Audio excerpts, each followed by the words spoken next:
El gran aumento de la obesidad en todo el mundo constituye una importante crisis de salud pública. Para este tema nos acompaña la doctora Luisa Alzuru, nutricionista. Feliz mañana, bienvenida. Gracias, Claudia. Siempre un placer estar aquí en tu programa. Obesidad, obesidad, obesidad.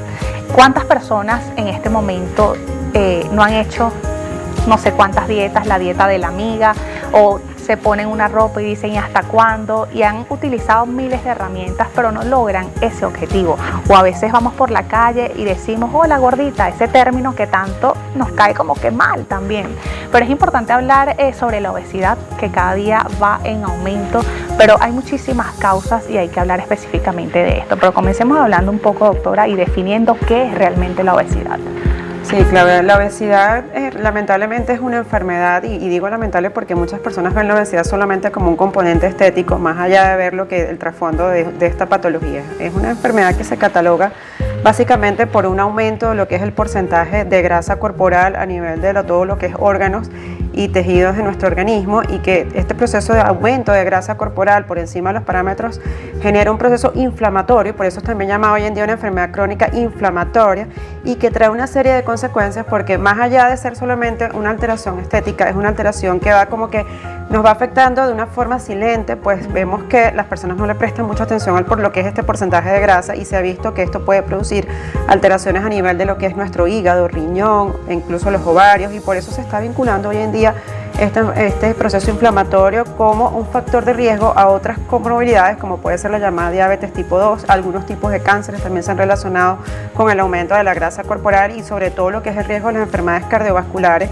Por eso es que hoy en día se está dando más importancia a que cada día deberíamos de medirnos ese porcentaje de grasa que tenemos a nivel del abdomen, pues esto ya se ha determinado como un factor pronóstico para la aparición de algunos infartos al miocardio, por ejemplo, y la llamada diabetes tipo 2, que es esa diabetes, como habíamos hablado en otros programas, el aumento de glucosa en sangre, que ocurre después de ciertas edades, lo que llamamos esa diabetes de los viejos. Entonces, como vemos, es una enfermedad que no le estamos prestando mucha atención, y tenemos que abordarla, porque con ella, pues como te digo, en el momento, a lo mejor a corto plazo no ves, pero a largo plazo puede traer una serie de complicaciones que pueden ser fatales para todo individuo. Sí, hay personas que desconocen en este momento que la obesidad tiene varios tipos.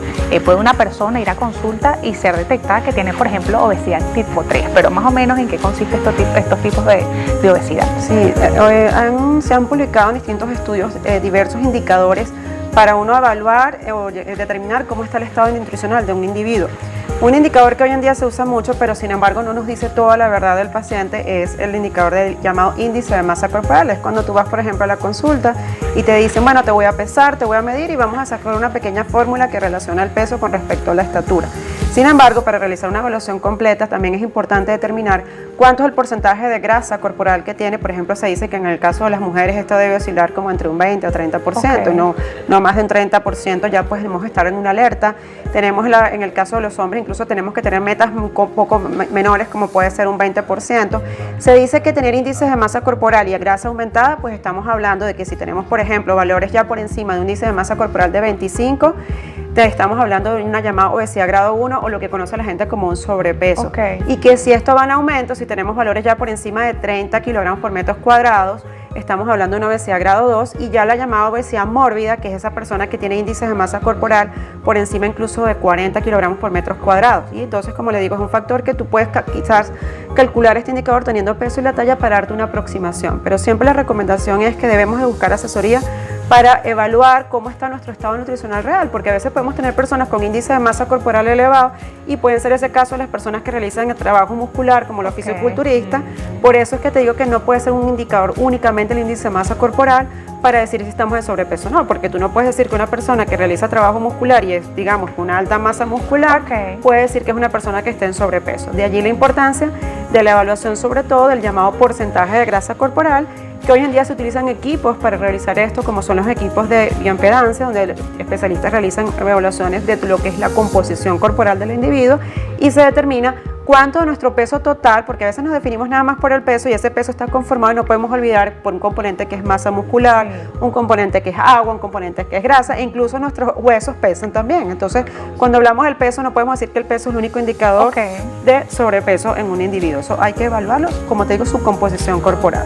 Las causas es importante mencionarlas porque hay personas que en este momento pueden tener sobrepeso y pueden manifestar, doctora, pero es que yo he hecho tantas dietas, yo como sano, pero no logro bajar de peso, y esto puede estar como que asociado a una enfermedad de base que no le permita bajar lo que la persona requiere. Sí, es cierto, claro, son múltiples, digamos que es una enfermedad multifactorial la cual puede determinar la aparición de esta. Primero, bueno, como se ha visto, los factores genéticos pues indudablemente son un factor del cual no podemos escapar y son factores que no podemos modificar porque con la genética, como se dice, se nace y eso no se puede eliminar.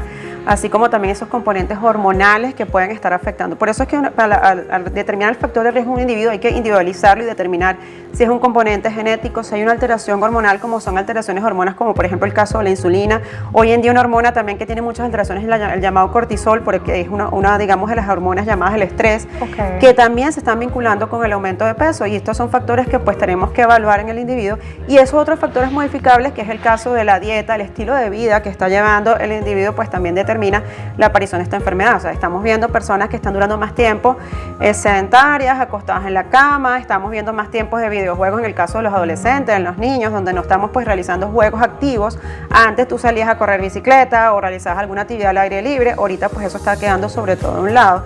Y sobre todo en estos tiempos de pandemia, donde estamos viendo que, por ejemplo, este año que tuvimos que estar en como que ese tiempo de quédate en casa, aprovechamos solamente era para hacer recetas nuevas, para comer, para hacer ejercicio. Entonces tú ves como en las consultas de este año nos han venido muchísimos pacientes con aumento de peso y se lo atribuyen al término pandemia. No, eso fue la pandemia, le echan la culpa a la un componente pandemia. Ansioso, la incertidumbre que estaba viviendo, todos esos factores también psicoemocionales pues también afectan lo que es el estado nutricional de un individuo. Entonces a veces comemos porque estamos ansiosos o porque tenemos temor a ciertas cosas y reflejamos ese apetito, y ya no es un hambre fisiológica sino un apetito emocional. O sea, son factores que hay que evaluarlo, porque también puede haber una serie de factores psicoemocionales en el individuo que también te estén llevando a ese aumento de peso o a esa componente de ansiedad que puede estar afectándonos en el individuo.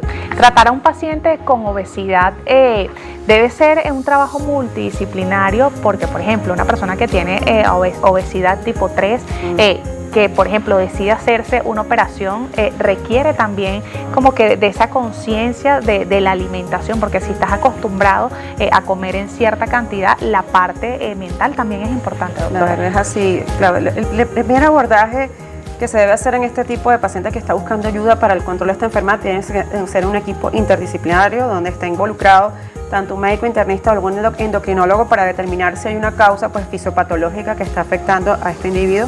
El nutricionista clínico, que pues el área que pues me toca abordar a más, que es la parte de la dieta, ver qué hábitos está llevando este paciente, si hay actividad física o no, si hay algún tipo de alimentos que pues en su hábito desde la infancia los está afectando, y eso pues tiene que ser un alimento quizás de alta densidad calórica. El psiquiatra o el psicólogo pues es fundamental, y yo siempre les digo, mira, si usted no hace ese cambio en esa conducta alimentaria y no es trabajado con un poquito de terapia, ni que yo le ponga la dieta mejor ideal para el paciente, van a ver esos cambios. Entonces tenemos que comenzar con eso, y también hoy en día en el equipo se ha involucrado mucho lo que es el fisioterapeuta o la parte de ese entrenador, que debe individualizar también cuando te digo, bueno, hay que hacer ejercicio, pero también tenemos que darnos cuenta que no todo el mundo responde igualmente a un nivel de actividad física. Claro, entonces a veces creemos que ejercicio es que tenemos que estar 2 o 3 horas en un gimnasio, y no necesariamente es así. Pues una evaluación también antropométrica y por un fisioterapeuta capacitado te permite determinar cuánto puedo ejercicio, cuál es tu nivel, e inclusive en algunos casos hasta determinar desde el punto de vista cardiológico, también aquí está el cardiólogo, de ver cuánto es pues nuestro rendimiento que podemos tener. Hay mucha gente que le encanta correr 3 o 5 horas, pero yo digo, tú tienes que determinar cómo está también tu frecuencia cardíaca, cómo está tu corazón, cómo todos esos parámetros son importantes cuando vamos a empezar estos cambios en el estilo de vida.